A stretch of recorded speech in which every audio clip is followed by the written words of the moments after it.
Hey, this is Cody with Cody's Automotive. Hope you guys are doing awesome today. So we had this customer come in with a brake issue, and vehicle was dropped off with no brake pedal basically. We went to pull it in the shop, pedal goes all the way to the floor. The customer was using the emergency brake basically to stop. Got it up in the air, got the wheels off, and what we found was the piston, or the caliper, the brakes had ground for so long, the outer pad is completely gone.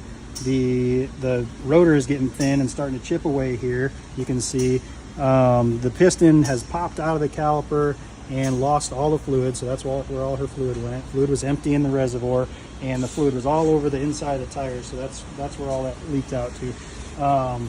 So basically, your brakes are making noise. Don't just turn up the radio to get rid of the noise. Make sure and have your brakes looked at, whether that's here at Cody's Automotive or your trusted mechanic, whoever it is. Just get them looked at. Definitely can be a safety issue. Other than that, be safe out there. This is Cody's Automotive, a refuge for you and your car. Have a good one.